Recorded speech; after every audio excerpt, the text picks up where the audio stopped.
Hello and welcome to the Sound on Sound podcast about electronic music and all things synth. I'm Caro C, and in this episode we'll be hearing from J. Willgoose Esquire, the driving force behind British electronica band Public Service Broadcasting.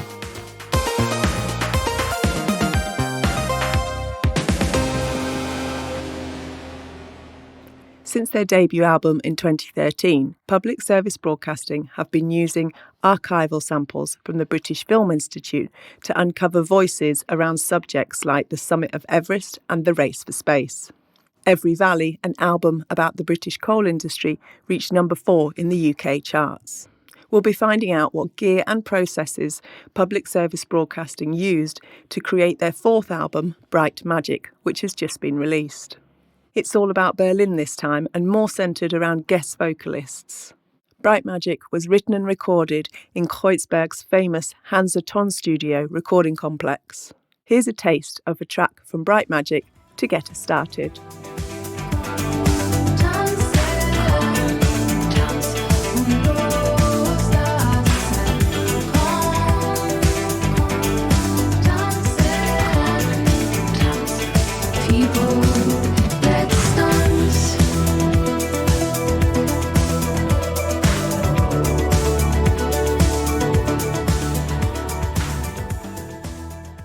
Jay of Public Service Broadcasting, welcome to the Sound on Sound podcast. Thank you. Hello. Lovely to speak to you today. I'm really interested in starting with how Public Service Broadcasting came about as a kind of like concept band, isn't it? There's a quote out there that says you're interested in teaching lessons of the past through the music of the future. Can you tell us a bit about how PSB came about? Well, the first thing I would say is be very careful when you're writing your publicity material for, say, a run of gigs at the Edinburgh Fringe. You're trying to come up with a snappy one-liner.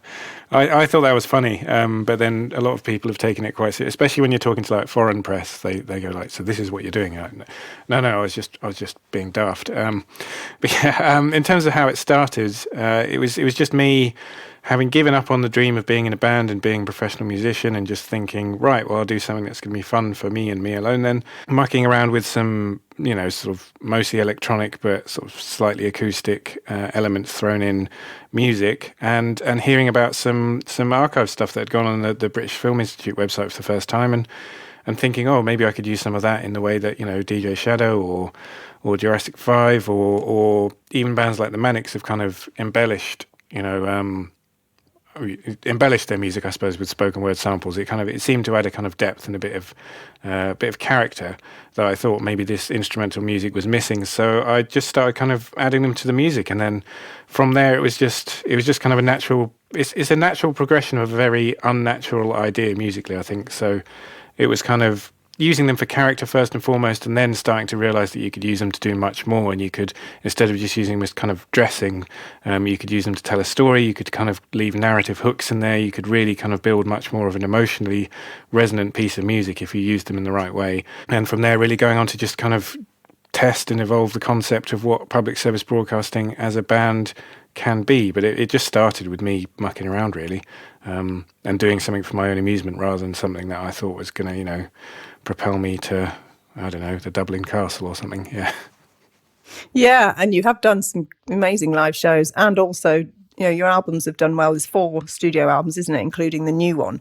And I think there's something definitely in that, teaching lessons of the past, because you are using, you're covering subjects like, I think, the Titanic, space exploration, coal mining. So there's something, I think can be quite powerful to bring through those voices that maybe haven't been heard as much in history as well. Yeah, definitely. And one of the nice things about the way that we've worked has been that we've ended up, kind of, especially with the BFI, some of the stuff that we've transferred or some of the stuff that we've kind of asked for digital copies of is the first time it's been digitized. So we are in our strange way kind of helping the archiving process and helping to keep some of these films and voices alive. But yeah, I think my issue with the teaching the lessons of the past thing is it kind of sets us up as like really arrogant know-it-alls who are just kind of, learning about a subject, and then everybody needs to sit down and pay very close attention to these, these lessons we're about to hand down.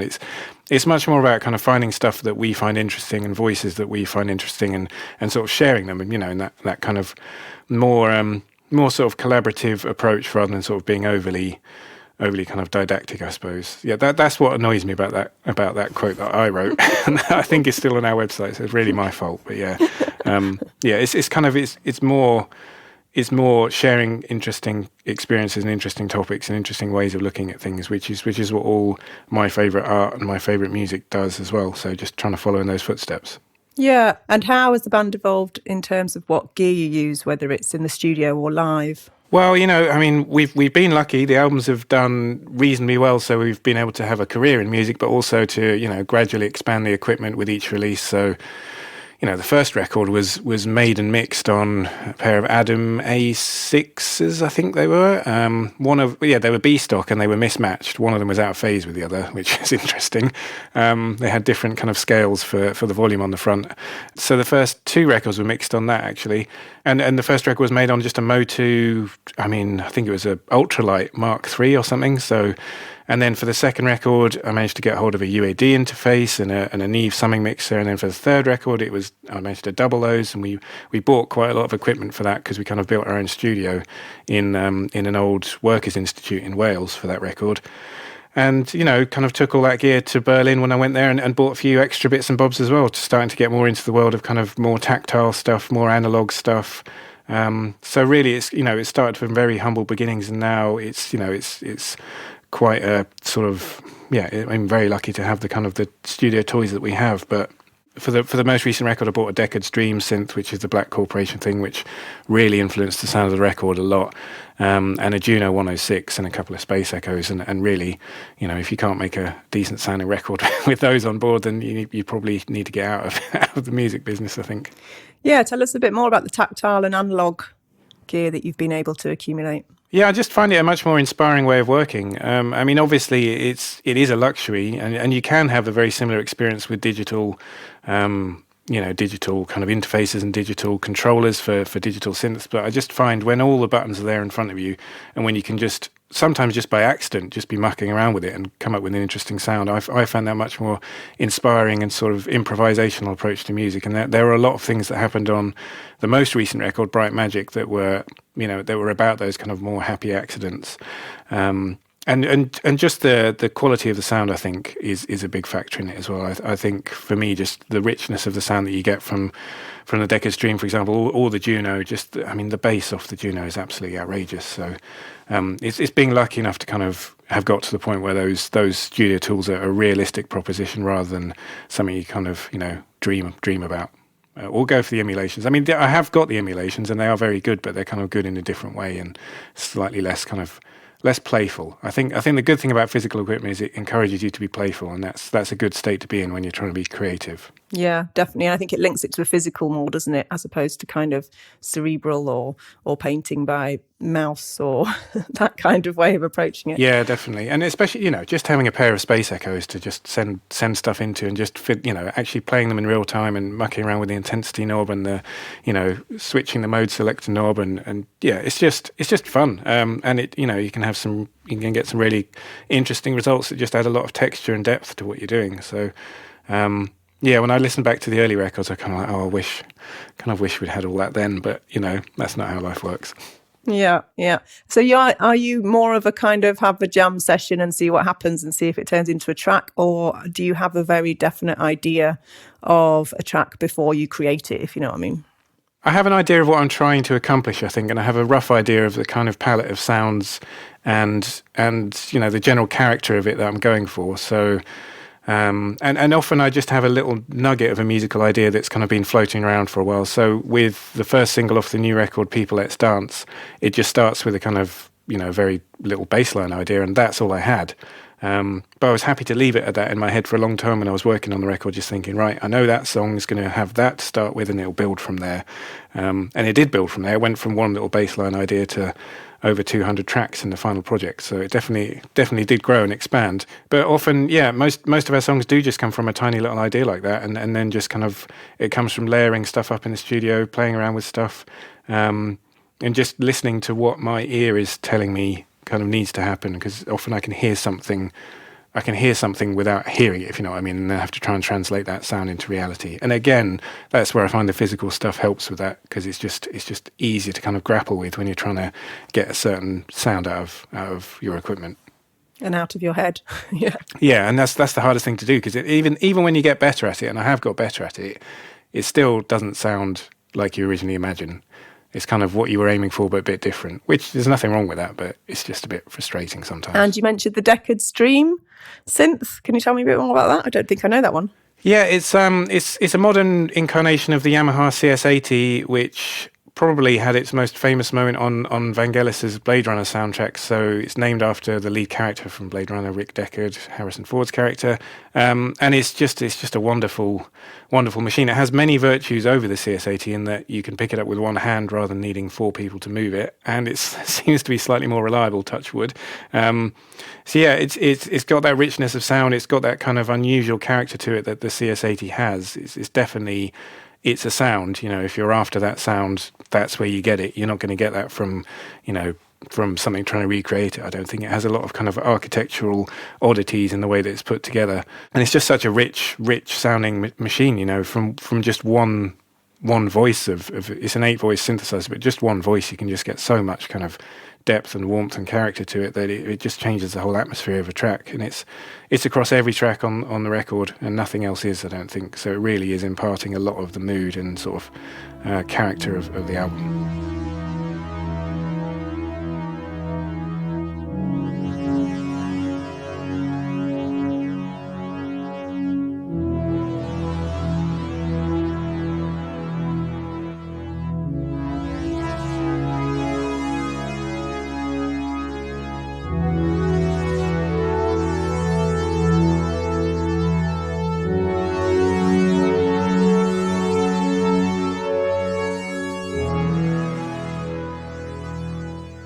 Wow, cool. And do you mix it all yourself? Because you're talking about having like 200 tracks there. Is that all you working away with that week? Because it does all sound quite, especially the newer stuff, sounds really quite tightly woven. Yeah, it is me. I mean, I've kind of occasionally flirted with the idea of being less of a control freak and, handing over the reins to someone else. But I don't just do the kind of the writing stage, the recording stage, the mixing stage. They are interlinked. And I find if I were to hand the mixing stage over to somebody else, I might miss some of the kind of last minute changes that I do make compositionally in there. And it's not just kind of a separated process. So much as they might technically sound better in the hands of somebody else mix-wise, I think they would lose something from the kind of the last-minute changes. So I haven't yet been able to kind of push that button and give them to somebody else to fiddle with. So yeah, it's a lot of work, and I do go around the pipe a bit when I'm finishing a record, but yeah, I just find that way of working to be kind of the best for what I'm after, really, what I'm trying to accomplish. Yeah, lovely. And it feels like you have moved away a bit from the using more direct archive material, audio material in Bright Magic. So how did that record come about? That seems more like it's featuring vocalists or collaborating with vocalists. Yeah, I mean, it's something we'd kind of been doing on and off for a while. It started with working with the Smoke Fairies on the Race for Space for our track Valentina, and our cast of collaborators really expanded for Every Valley with Tracy Ann Campbell and James Dean Bradfield and Lisa Jen Brown and Haiku Salou, so and the Beaufort Choir as well, who sang on the last track there. So that record was kind of, there were a lot of collaborators on there as well, and a lot of the human voice on there rather than kind of recorded voice. I think it was partly because it gives you more freedom to kind of shape the narrative and control of the record and kind of take it in directions that mean you're not so reliant on finding the bit of archive that kind of fits with what you're trying to do. But just to stretch what we do, really, and to kind of grow and evolve how the band operates and to kind of grow as a songwriter. Not to just kind of have a formula and stick to it, because that's really the death of creativity, I think. So the new record is kind of about people who moved to Berlin, because Berlin is kind of a mecca of creativity, or has been over the years, and trying to sort of, unravel why that might be. So to move there and just kind of keep working the same way we always had done and not take any of our own creative risks and not kind of change our formula just felt a bit pointless. So it kind of felt like let's use this as a springboard to make our own leap and change things up a bit and see where we get to, and that's how the record came about, really. Yeah, wonderful. And did you invite vocalists who are also based in Berlin then? Yeah, a few. I mean, Blixer Bargeld is on the record of Einstürz and Neubart and Bad Seeds fame, but we first met via Zoom collaboratively during the pandemic, and I was in London, he was in Berlin. By the time I got to Berlin, he was in Portugal. So I think he's nominally based in Berlin. They've still got their studio there, which is where we did the vocal tracks, but we didn't actually meet in person. But Andrea Casablanca, who's one half of the Berlin-based band Gör, she was very much there, and Ira, who sang on 2 tracks on the record, is in Berlin, and so is Nina Hoss, who reads a poem for the last track on the record. She's a fantastic and very well-known actor over there. So most of it was working with either people who were kind of based in the area or had very strong historical links with Berlin. And did you co-write or write the lyrics with them? Because they're all in German, aren't they? Some of them are in German. Blue Heaven is mostly in English, but I didn't co-write the German so much as kind of have a bit of an editorial steer over it. So just trying to sort of steer it into certain areas. So with People Let's Dance, it's all about kind of forgetting time and place and the movement of souls and the heat, the heat kind of building, and trying to get this, conjure up this atmosphere of, a late night environment where people are dancing, basically. So it was kind of giving the framework and the context of that, and then letting Anna-Lena sort of, do her thing, Anna-Lena, aka Ira. And occasionally saying, this line works for me, that line doesn't. Sort of being more of an editor, really, rather than a co-creator. But with Andrea for Blue Heaven, that was a bit more kind of line by line. We're both kind of chipping in with this, that, and the other. But obviously, the German sections, she very much took the lead on. My German wasn't too bad while I was there. I could get by without being spoken to in English, so it can't have been awful. But it's all gone again now. I've forgotten all of it.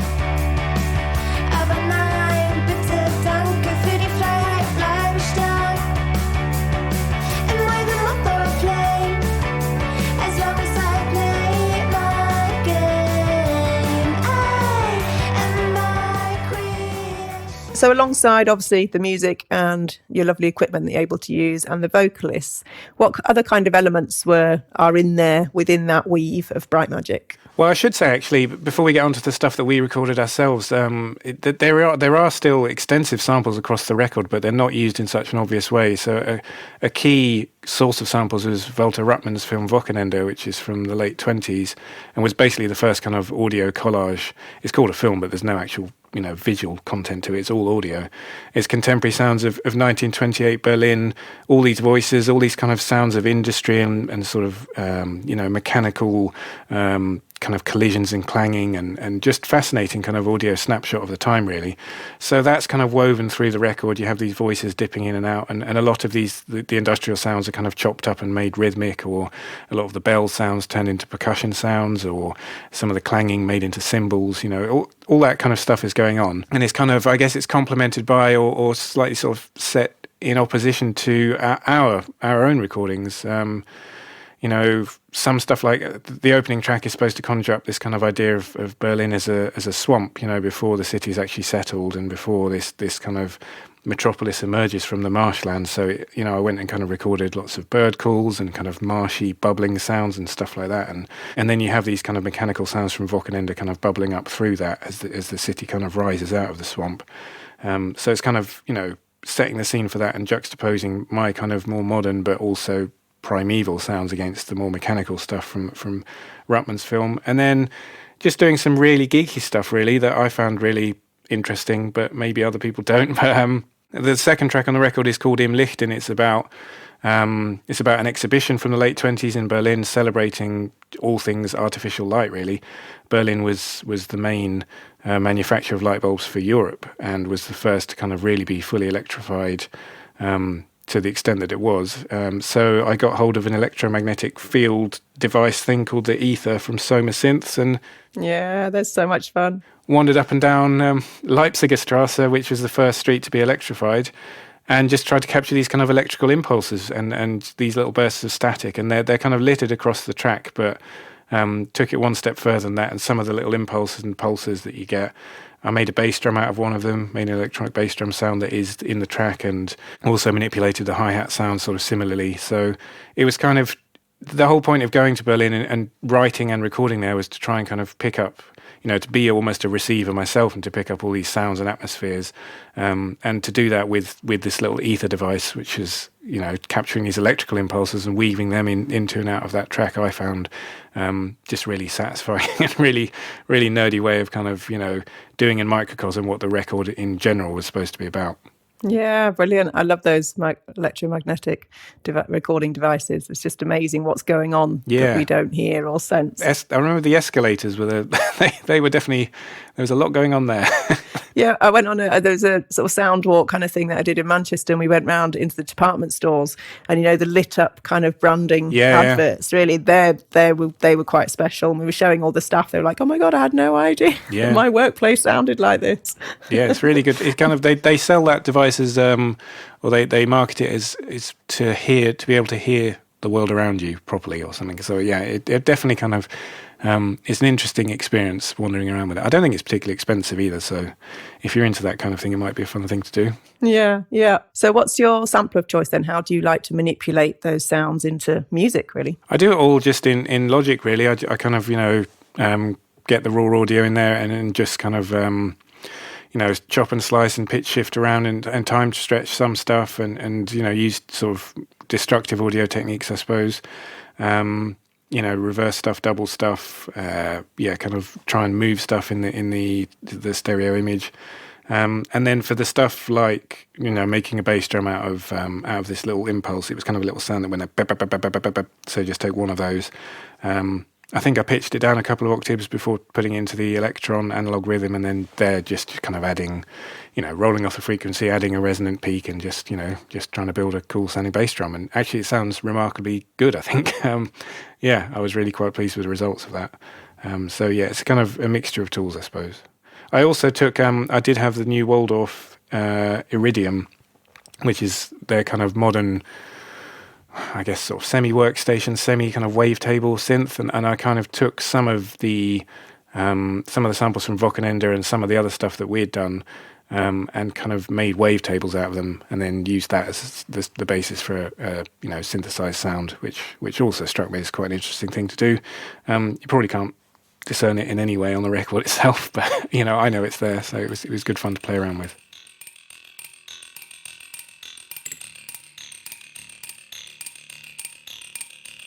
And how does that work in terms of, sort of intellectual property, copyright, or the sort of legal side of really employing material that's come from already published materials? Yeah, well, I mean, in the early days, as I was doing it for my own amusement and didn't anticipate it would go anywhere, I just got on with it. I just did it and didn't ask anyone's permission and figured I didn't really need it because no one was going to listen anyway. And then it started to kind of gain a bit of momentum, gain a bit of traction, and I thought, oh crikey, I'd probably better speak to somebody and get some permission. So that was when we really started to build some relationships with the BFI, for example, and with for the first record, we approached Studio Canal as well to get the rights to the Conquest of Everest.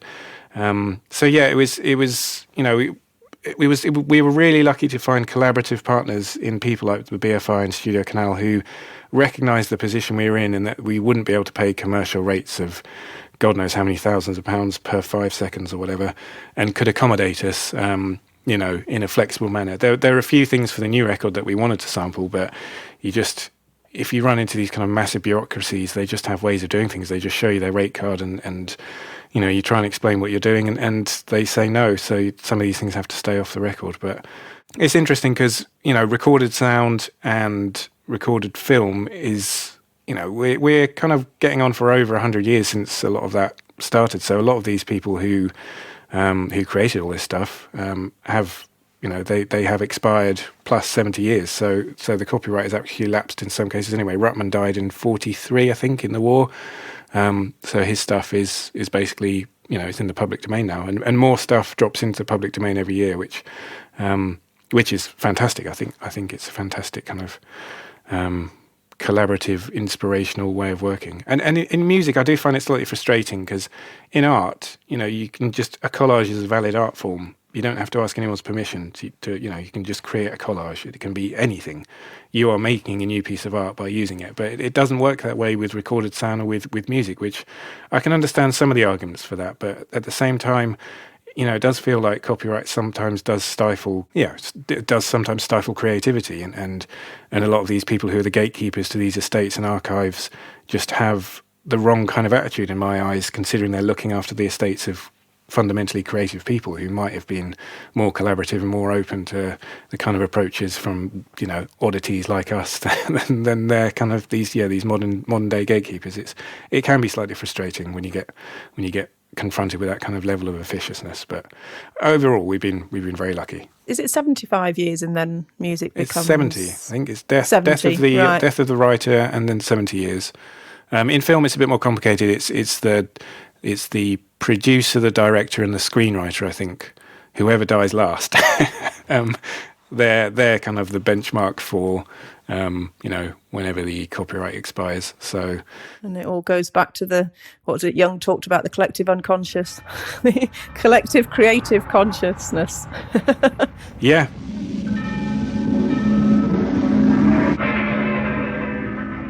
Let's talk about how you transfer all those processes and gear in the studio into a live setting. So I'm guessing you must be in the process of preparing Bright Magic for live. Yeah, a lot of it is about recreating the sounds that we made live, either sampling some of these synths. I'm having to do quite extensive sampling of the Deckard Dream because I just can't recreate that with the tools on offer. So... But I basically transferred to a kind of a music workstation for this tour. So I've recreated pretty much every single synth sound across all our tracks, not just the new stuff. And it's using a Roland Phantom 7, which has some fantastic kind of modern day emulations of Juno and Jupiter 8 and the Jupiter 8X. Is it 8X and the SH101? So I'm using a lot of those kind of modern recreations. And for live use, you need it to be reliable. I don't really want to be carting around analog synths on tour because we need spares of everything as well. It just becomes very unwieldy and expensive. So I'm kind of trying to consolidate everything into one machine, and that does everything. And just recreate all these sounds. Try and have the songs kind of be loose enough so that you can still improvise, you can still kind of perform them differently every night, and have that kind of element of, is it a good performance? Can people tell when we've had a good night versus a bad night? Because I think that's an important part of live music. But at the same time, kind of having a solid enough structure that we can, play to video or have kind of sound clips dropping in at the right times in the right places. So, looping as much stuff as possible, whether that's with MIDI looping, which we use a lot more than audio looping, and just kind of setting all those processes in place so they kind of happen in the background, and the more musically engaging stuff can happen in terms of what the audience sees. So it's not just, three blokes with laptops on stage or whatever, because I find those shows very unengaging and quite dry. It's obviously live music happening before you, with the very real potential for things to go quite badly wrong. So, that's live music for me. Yeah, you need that element of risk, don't you? You need that. Yeah. You need people to feel like they're going on a journey with you as well, which I guess you need to balance with. You can't spend the time, taking a particular sample and manipulating that live in the kind of music you do. Yeah, I think so. I think it's about what you're really trying to achieve. If you're taking those kind of more long form and experimental and truly improvisational approaches, then that's great. But obviously, you are losing some other aspects of performance that it's all about finding the right balance really for what you're trying to do. And our kind of live solution, if you wanted to call it, is so hideously kind of contorted and convoluted. I used Reaper for live stuff, so I use Logic to write and I use Reaper for live stuff because it's so reliable and so customizable. And then, I don't have to touch the laptops when we play. They can just be there and I can just keep an eye on them. Everything's done through like MIDI controllers and floor controllers and just trying to build as much flexibility into it as possible while also having that stable kind of environment so that we're not going to lose the show halfway through and have a crowd full of very angry people. We have had to abandon one show once, which was just the worst feeling ever. So I'd really not like to do that again if possible. Yeah. And any live instrumentation on stage?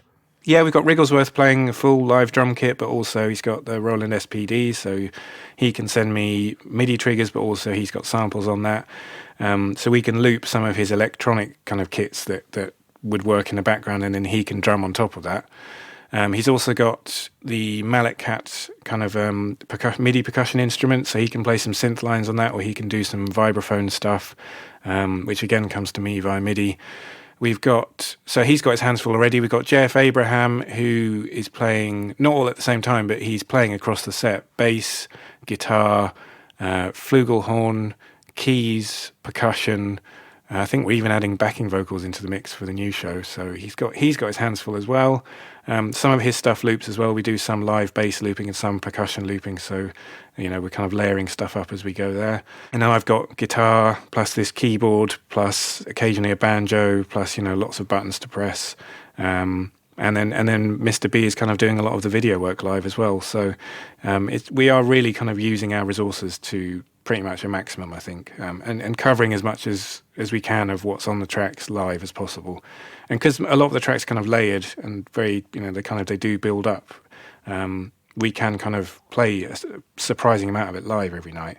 But again, sometimes you just do have to leave some stuff on track. And if it's results in a better result musically and kind of from a stage point of view, then I'm kind of comfortable doing that. What I don't like is when it's just out of laziness and when it hasn't really been thought about too much.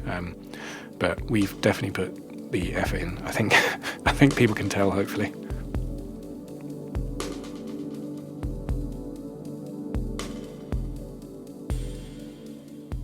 So I know that, the visuals obviously a big part of your live shows, especially. What visuals will accompany the Bright Magic live material? Well, it's more of a conceptual record and it's more abstract and kind of, it touches on a lot of expressionist art, I think. So I think it's not going to be quite as simple as a kind of 4x3 archive, footage kind of screened simultaneously. I think it will be a slightly more interpretive kind of way of using, some of the visual matter that we do have versus, using the lights and using kind of set design and stage design to tell as much of the story as kind of the conventional archive footage, while also being able to kind of present, that stuff for the older stuff that relies on it more. So it's kind of finding a balance between those.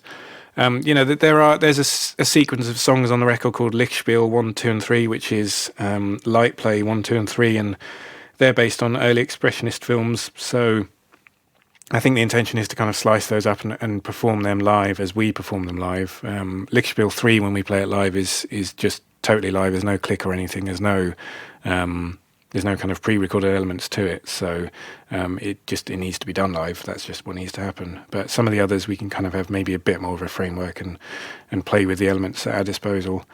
We are adding extra stuff musically to the show as well. We have a brass section who've been touring with us for many years now, and we also bring in live vocals on the tour because they're starting to become more and more a part of the sound and of this record in particular. So Era is going to be on tour with us, singing her tracks and covering other tracks from other singers that we worked with, which feels like a big step forward. I think should make it even more engaging, hopefully.